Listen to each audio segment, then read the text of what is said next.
Cerita kini diawali dengan sebuah langkah dari Qin, di sebuah hutan dan pohon yang berada di sekitar.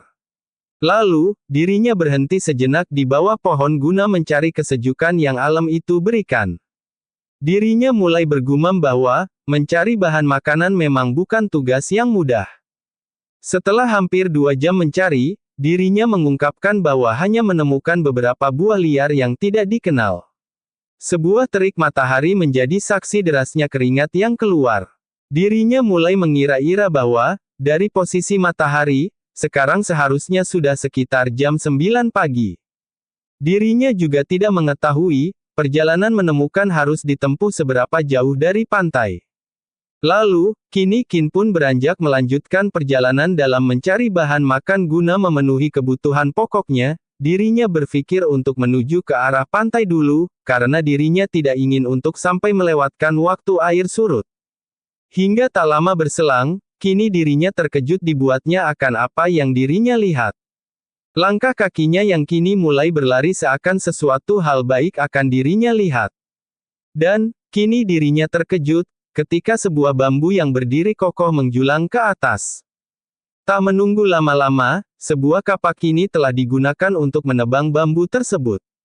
Bambu, kini telah mulai ditebang, dirinya kala itu bergumam bahwasanya, di alam liar, bambu dikenal sebagai minyak emas. Dengan bambu, sebagian besar barang di ensiklopedia keterampilan di alam liar tak lagi menjadi omong kosong. Dengan usaha yang dirinya lakukan, dirinya juga mengungkapkan bahwa, bambu yang dirinya tebang kini lebih sulit ditebang daripada pohon. Setiap kali kapak dihantamkan, bambu akan berguncang, sehingga menghilangkan hampir 30% tenaga pada kapak batu, dan memantulkan sebagian tenaganya. Riuh gemuruh suara bambu kini terdengar menjadi teman Qin saat proses penebangan. 1. Bambu kini telah tumbang di tangan, dirinya juga menjelaskan bahwa, di hutan bambu sebesar ini, dirinya menduga bahwa pasti tumbuh rebung, akan tetapi dirinya menyadari bahwa masih ada makanan di kemah, jadi dirinya belum perlu terburu-buru untuk mencari rebung. Sebuah bambu panjang kini Qin potong dengan ukuran yang sama, penjelasan pun tak luput dirinya katakan.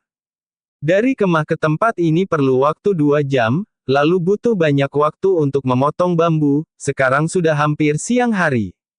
Dan dirinya juga menyayangkan bahwa, kalau tadi dirinya lebih cepat menemukan tempat ini, dirinya bisa memotong lebih banyak bambu untuk dibawa pulang.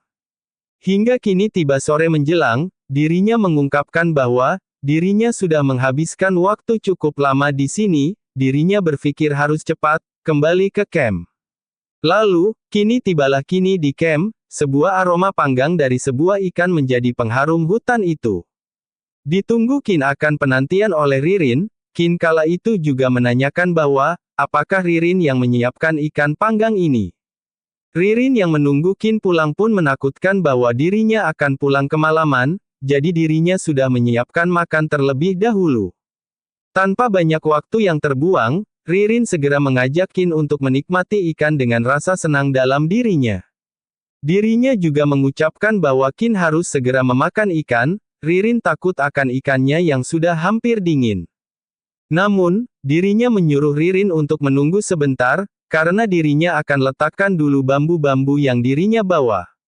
Dan, setelah selesai meletakkannya, kini raut wajah Qin terkejut lagi dibuatnya, karena dalam hati Qin, kini menanyakan apakah yang dirinya akan makan, adalah sebuah arang. Ririn yang kala itu memandang Qin kini mulai menanyakan apakah ada masalah dengan ikannya, dan mengapa dirinya tidak memakannya. Namun Qin menjawab bahwa, ikannya terlalu panas, jadi dirinya akan menunggu agar agak dingin dulu baru memakannya.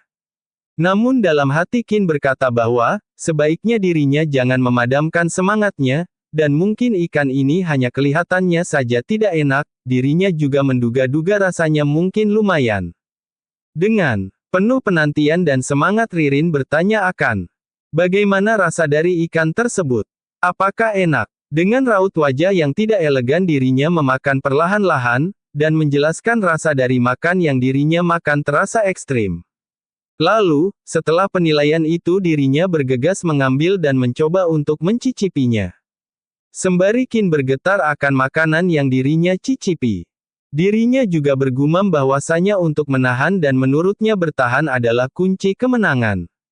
Dan setelah Ririn memakannya, kini dirinya dibuat terkejut akan rasanya. Dirinya mengungkapkan bahwa semuanya sudah gosong, dan daging ikannya pahit, rasa daging menurutnya tidak enak. Qin yang melihat itu hanya bisa berkata dalam hati bahwa dirinya hampir saja mati dibuatnya. Ririn yang telah mencicipinya kini mulai berkata bahwa dirinya meminta maaf, gara-gara dirinya bahan makanan yang berharga malah terbuang sia-sia. Namun, Qin pun menenangkan Ririn dengan mengungkapkan bahwa tidak sampai terbuang, hanya terlalu gosong, dan dirinya memberitahu Ririn untuk lain kali berhati-hati. Dalam dirinya Qin juga mengungkapkan bahwa ikan ini tetap masih bisa dimakan, dan tidak boleh dibuang. Lalu, Qin pun memberitahu Ririn bahwa kalau dirinya tidak sanggup makan kerang saja, dan ikannya buat Qin saja. Tapi Rin pun menolak dan dirinya juga mau makan. Qin pun yang melihat Ririn, kini mulai menyatakan untuk menyerah, dan jangan memaksakan diri. Proses makan telah selesai, sore kini berganti malam, tibalah kini Qin yang membuat sesuatu. Dan Ririn kala itu menanyakan kepada Qin tentang apa yang dirinya akan buat. Dirinya juga mulai memberitahu Ririn bahwa dirinya akan membuat sangkar penangkap ikan. Dirinya mulai membelah bagian bambu tersebut. Dirinya juga mengungkapkan bahwa Ririn pernah bilang bahwa botol plastik itu terlalu kecil, dan tidak bisa menangkap banyak ikan. Jadi sekarang dirinya berencana buat yang lebih besar.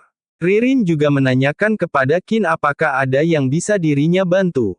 Sembari menunjuk sebuah bambu, kini Qin menerangkan bahwa tugas untuk Rin untuk gunakan pisau untuk memotong dua ruas bambu, kemudian buka salah satu ujung bambu dan ikat dengan tali untuk digunakan sebagai botol air.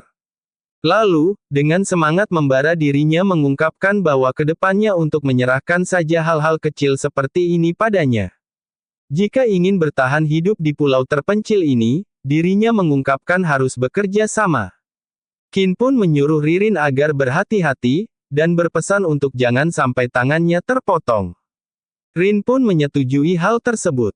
Qin yang melihat Ririn Qin bergumam bahwa, perubahan Ririn lumayan besar. Jika sebelum malam itu Ririn bertindak pasif, sekarang dia sudah berinisiatif untuk melakukan sesuatu. Dan, kedepannya sudah ada harapan. Lalu, kini dijelaskan proses pembuatan dari perangkap ikan. Secara sederhananya, ada 3 tahapan untuk membuat sangkar perangkap ikan. Gunakan tabung bambu sebagai kerangka sangkar dan belah menjadi berbentuk bunga. Jangan pernah membelah sambungan bagian bawah bambu. Patahkan potongan bambu di atas secara selang-seling, lalu anyam bagian atas dan secara bergantian badan sangkar. Setelah badan sangkar berhasil dianyam, gunakan potongan bambu sisanya untuk membuat tutup berbentuk corong dan dipasang di mulut sangkar sehingga terbentuk hasil jalan hasil mudah namun jalan keluarnya susah. Lalu di tengah itu sebuah informasi sistem muncul yang menginformasikan bahwa, host membuat sangkar penangkap ikan, memperoleh 500 poin. Sembari memegang sebuah perangkap ikan yang jadi dirinya bergumam bahwa, meski bentuknya agak bengkok, namun sudah cukup bagus bisa membuat hingga seperti ini dalam percobaan pertama.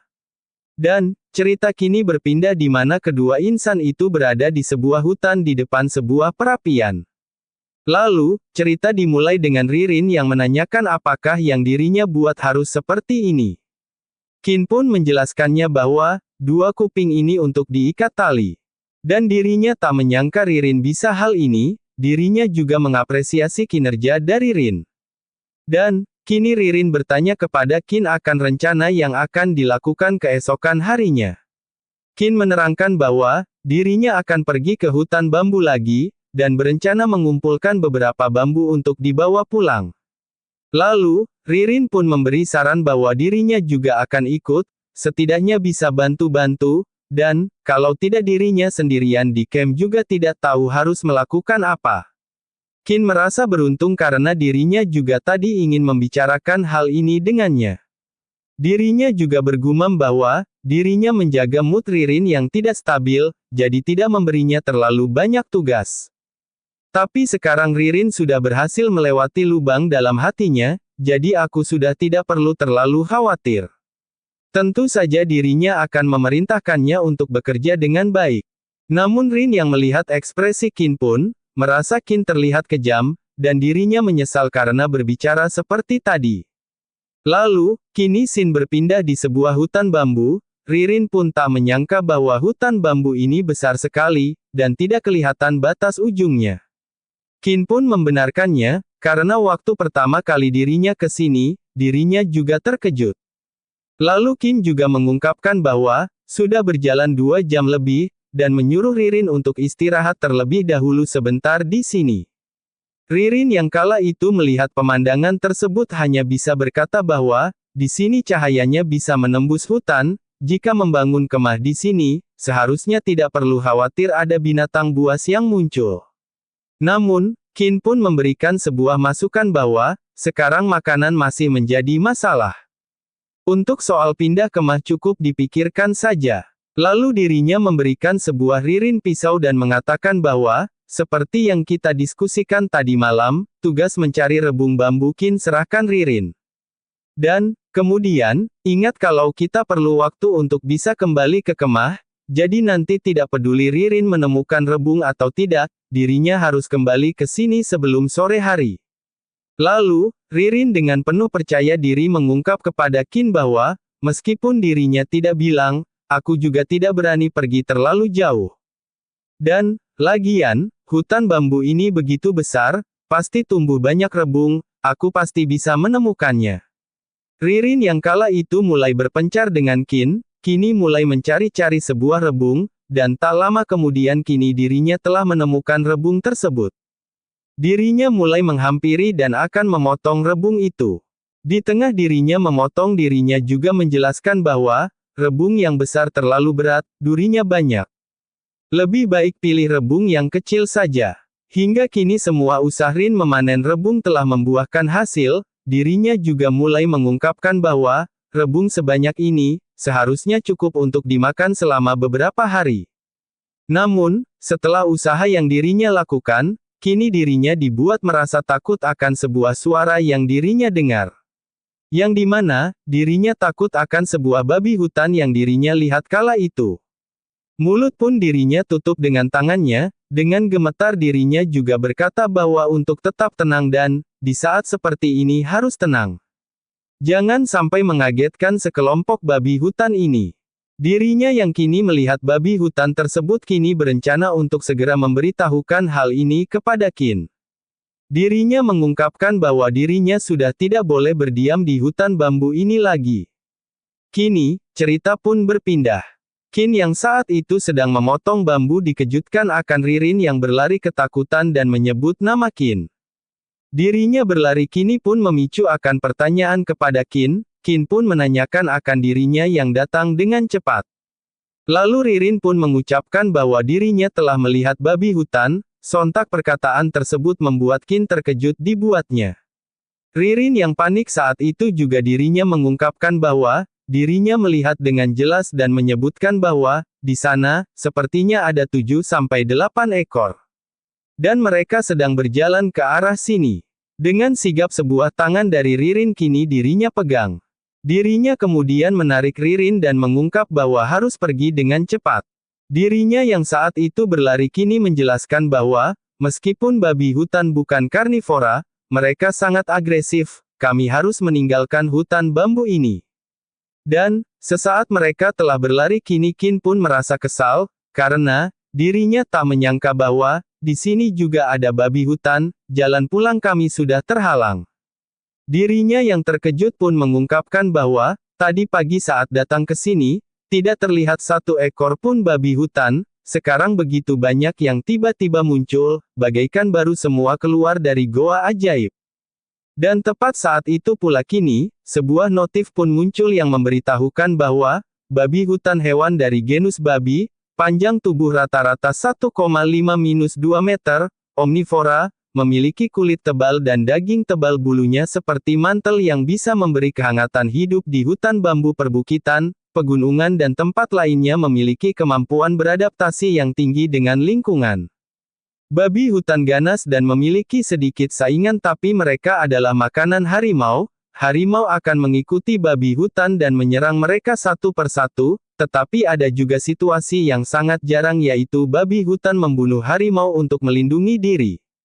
Kebanyakan babi hutan beraktivitas secara berkelompok. Jumlah kelompok babi hutan sekitar 4-10 ekor. Mereka biasanya keluar untuk mencari makan pada pagi dan saat senja. Pada siang hari mereka memasuki hutan lebat untuk bersembunyi dari sinar matahari. Qin pun kini menyuruh Ririn untuk tenang, dan mengungkapkan bahwa, Qin dan Ririn harus meninggalkan hutan ini tanpa bersuara.